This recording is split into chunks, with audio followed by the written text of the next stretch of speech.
Hey guys, this is Dr. Ron, your Master Vet. Sa araw nito, pag-uusapan natin ang mga dahilan o rason kung bakit ayaw kumain ng inyong mga alagang pets sa bahay. Without any further ado, let's go to the topic.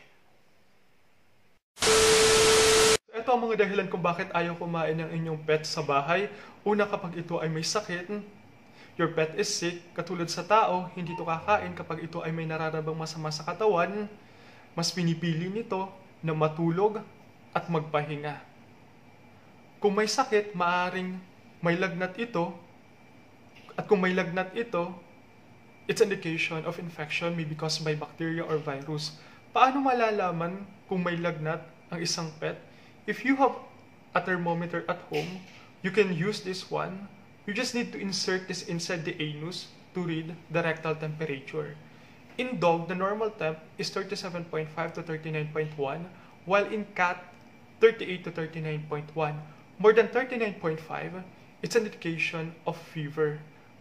We notice as well, may mga dog na hindi kumakain for a couple of days, then a few days later, may appetite na ulit sila.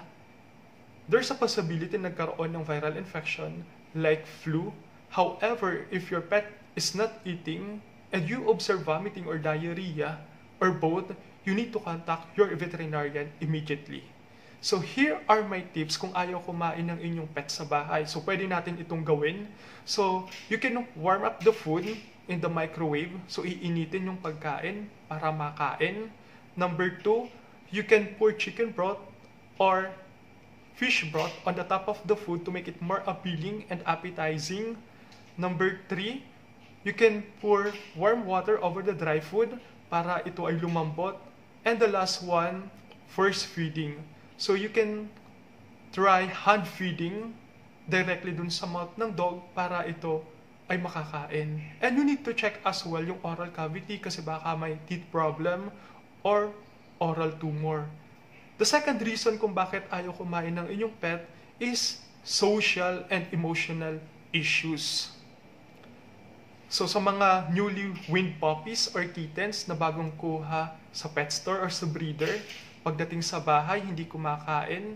Kasi iba yung environment, iba yung taong nakikita niya, namimiss niya yung dati niyang makasamahan, kaya ayaw kumain. It's normal to happen.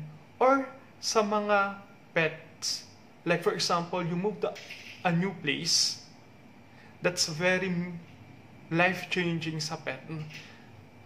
Iba yung lugar, iba yung tao, and it can affect yung appetite ng alaga nyong aso or pusa. The third one is medications. So if your pet recently been put on medications, nagtitake ng gamot like antibiotic, it can cause stomach upset. Sumasakit ang tiyan, it can affect the appetite of your pet. So the fourth one is honor absence, like yung may-ari umalis, nag-out of town, nag-out of the country. So yung pet na naiwan, hindi kakain. Especially dun sa mga pet na very spoiled and very clingy dun sa parents. Kung wala sila, hindi kakain. Kailangang subuan. And the fifth one is food preferences. So may mga pets na preferred nila yung basa, dry, or yung iba kumakain ng human food na.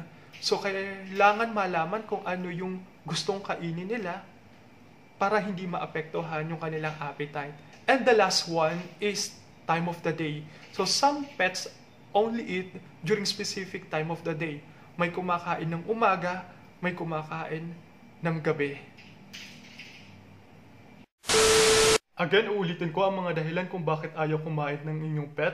Una, illness. Pangalawa, social and emotional issues. Pangatlo, medications. Pang-apat, owner absence. Panglima, food preferences. At pang-uli, time of the day. So when to seek help if your pet is not eating?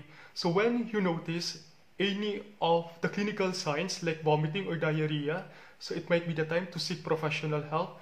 You can call a veterinarian or you can bring your pet to the nearest veterinary clinic in your place.